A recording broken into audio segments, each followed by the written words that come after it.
the US-India relationship is a very, very key alliance for two of the most important democracies in the world. Proud to be Indian American. I want to make sure that Indian Americans across the country feel like they have real representation, and that I'll be their champion when I'm in Congress. When I first graduated from college and I worked on Capitol Hill, there was 0 Indian Americans in Congress.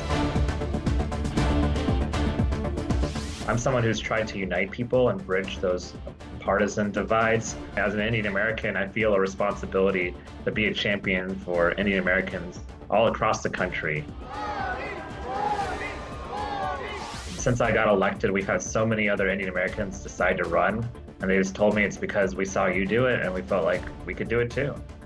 Over the last decade, we've seen a number of Indian American politicians make their mark in US politics, from Kamala Harris serving as Vice President of the United States to representatives like Ro Khanna and Raja Krishnamurthy. We have seen Indian Americans really come into their own in the political arena, something that you did not see until just a couple of years ago. Joining us now is someone who is part of that rising crop of young Indian American politicians, Suhas Subramanyam, someone who has been a delegate, has been a part of the Virginia House of Delegates, has also been has been a state senator in Virginia, and now is running for the United States Congress. Suhas, thank you so much for joining us. Could you tell us a little bit about your background, your upbringing?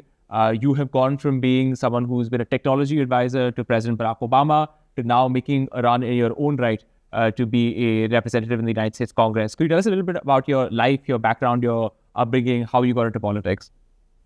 Yeah, first of all, thank you for having me. And yes, I'm running for Congress in Virginia's 10th congressional district, right outside of Washington, D.C., about 30 minutes away. And I'm going to be running to be the first Indian American ever elected to Congress from the East Coast of the United States, and hopefully the 6th or 7th Indian American in Congress. But my parents came here from southern India, Chennai and Bangalore, in the late 70s, and they just came here because they felt like it would be a good life. But they still, went back to India frequently, and they took me as well. And India is a big part of our heritage, and so I'm proud to be Indian American. And growing up, they said, just make sure that whatever you do, you work hard, make sure that you get a good education, and make sure that you give back through service. And so, I always followed that mantra, and I went to college, and I was working hard, getting that education, and then I started getting into service because a big storm hit our community when I was in New Orleans, and it was called Hurricane Katrina, and so I was part of the rebuild, helping people rebuild their homes and get back in their community.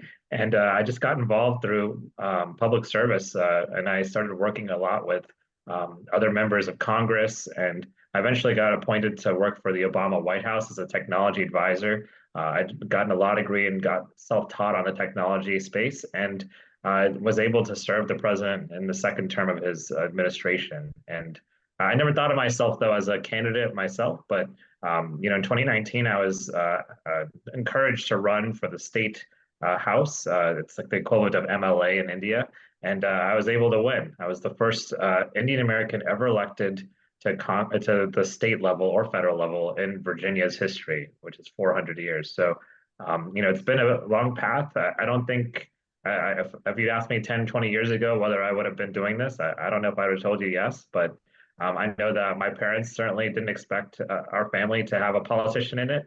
But in the end, it was really about public service and about serving my community. And the fact that I have the opportunity to be in Congress is just a really important and big deal for us.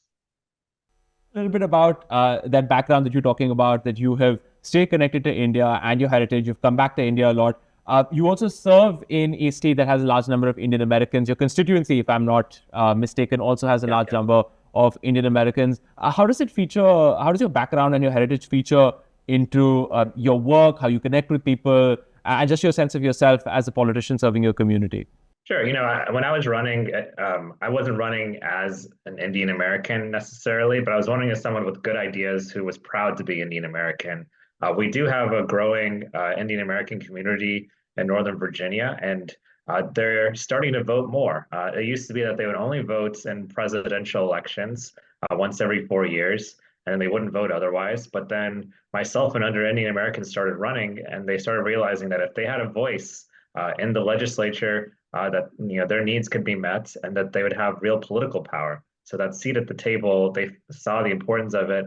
And so when I first started running, they supported me in a big way, and it helped me get elected. And since then, I think they've seen that if they vote, they have a real chance at getting representation. And so in the work that I've done too, I want to serve all communities. So I've done things for the Jewish community here. I've done things for the Arab community here. But certainly as an Indian American, I feel a responsibility to be a champion for Indian Americans all across the country. And so in Congress, that's something that I'll continue to do.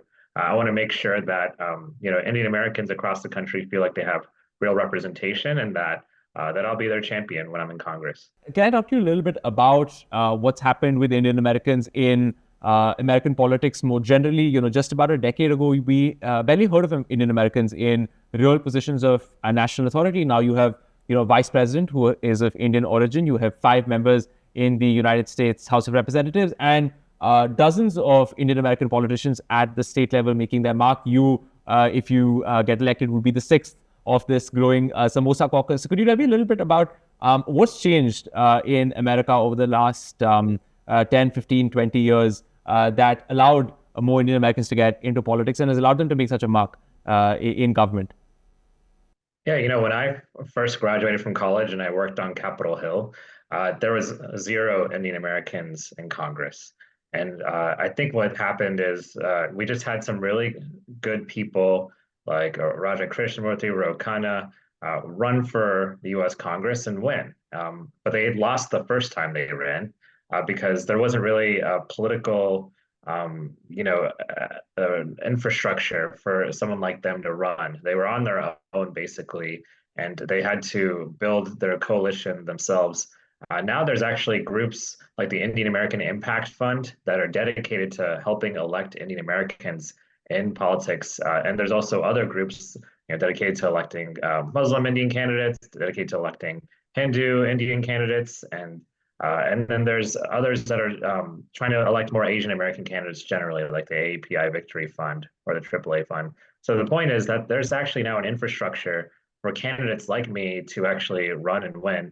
And then the candidates who won before me, like Ro Khanna, Raja Krishnamurti, Pramila Jayapal, Sri Tanadar more recently, Ami Bera, these are the 5 that are there. They were all really helpful to me. And, one of the things they told me was just make sure that you're helpful to the next Indian Americans that run too, because we're all going to be in this together. And certainly we may have different ideas within our caucus, but in the end, we know that our heritage is Indian American, and we're proud of that. And we want to make sure that other Indian Americans who run feel like they'll be welcome and they have the same path.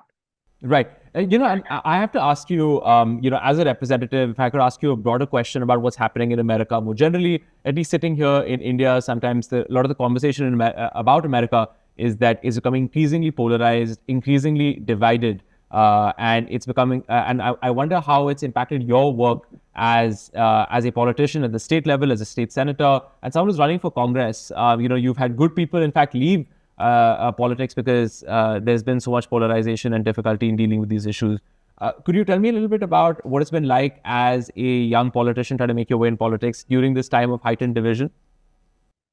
Yeah, I'm seeing polarization and division all across the world.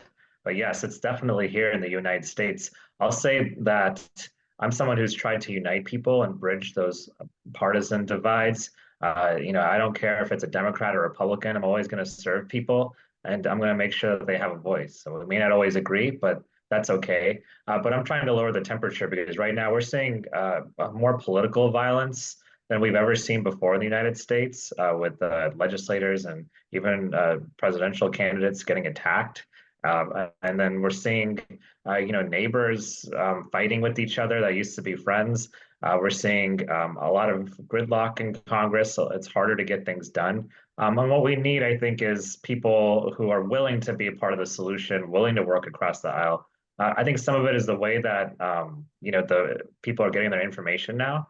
They're getting it from very kind of biased partisan sources. And I think if we were able to at least try to encourage people to show some empathy and understand the other side more, I think that would go a long way in kind of lowering the temperature and solving some of these divides.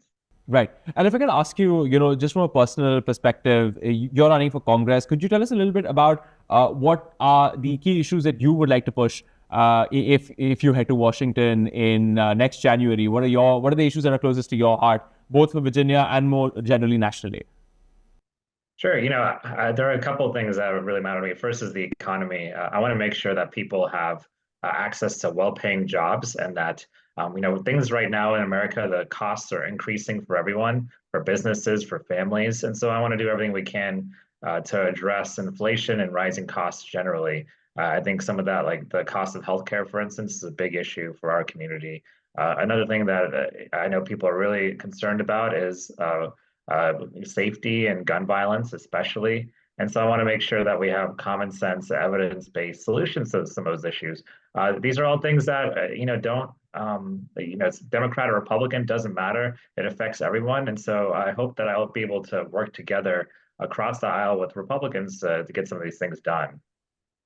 Right. And if I could ask you some other more general national questions, of course, you're running in the context of a much wider national race as well between Donald Trump and Kamala Harris. It's something that's been tracked here a great deal. Could you tell us a little bit about, do you feel confident about a Democratic victory in the polls in November? Because, you mentioned the economy and a lot of the questions that are being asked about the incumbent Democratic administration and its performance on the economy. Do you think you're confident of a Democratic victory more nationally in November?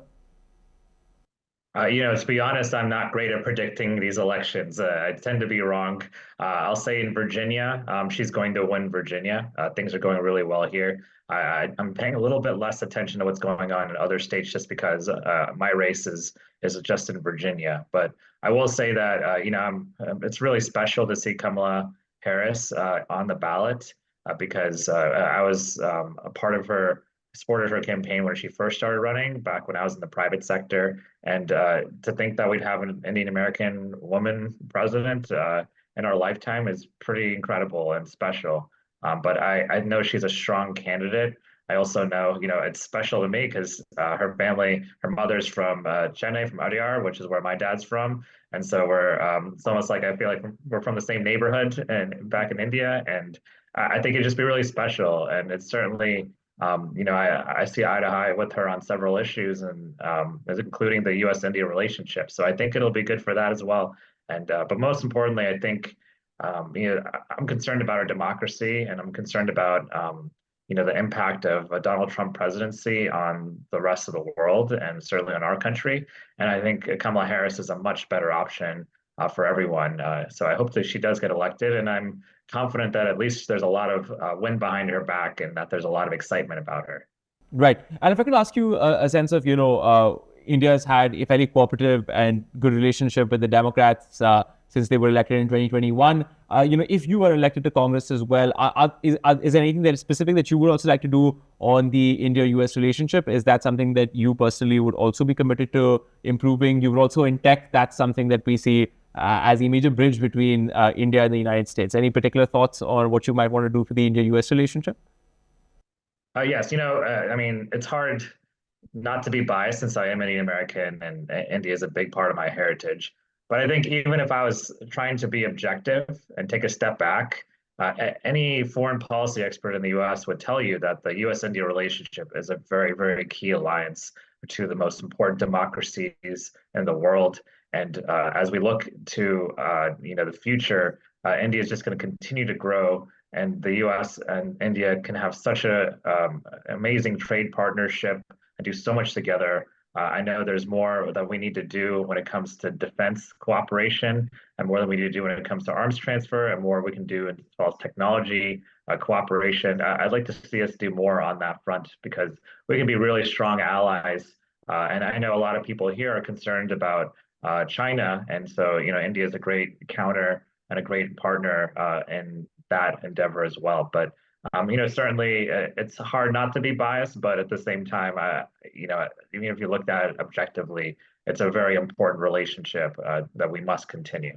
Right. And Suhas, the final question I would love to ask you is, do you feel any burden of history as you make this run for Congress? You mentioned that you would be the first Indian American elected from the entire East Coast of the United States. You've already been the first Indian to be elected in the long history of the state of Virginia. Could I ask you about, how that feels personally, and whether you feel that weight of history in some senses and what you're about to do? Yeah, I when I first was elected and I made history the first time, I didn't quite understand what it meant. And then when I got sworn in, I saw about 40 or 50 Indian American kids and their parents come to my swearing in, and I wasn't expecting that. And then they wanted to take pictures with me. And then since then, I've seen many Indian Americans across our state just tell me how much it meant to them. And I think I started realizing how this isn't about me. It's really about them. It's really not just Indian Americans, just any person of color, to see them be inspired by me going into public service, and that they can feel like they can do it themselves. Since I got elected, we've had so many other Indian Americans decide to run, and they just told me it's because we saw you do it and we felt like we could do it too. And so I think it's special to me in the sense that it's encouraging people who wouldn't ordinarily go into public service to go into public service. And so I want to continue to encourage that. And so in that sense, it's very special. So Suhas Subramanyam, state senator from Virginia, making his run from the 10th congressional district of the state of Virginia to become a congressman, only the 6th Indian American congressman. Suhas, thank you so much for sharing your story, your views on your run for Congress, as well as US-India relationship. And thank you so much for joining us on India Today Global. Thank you so much.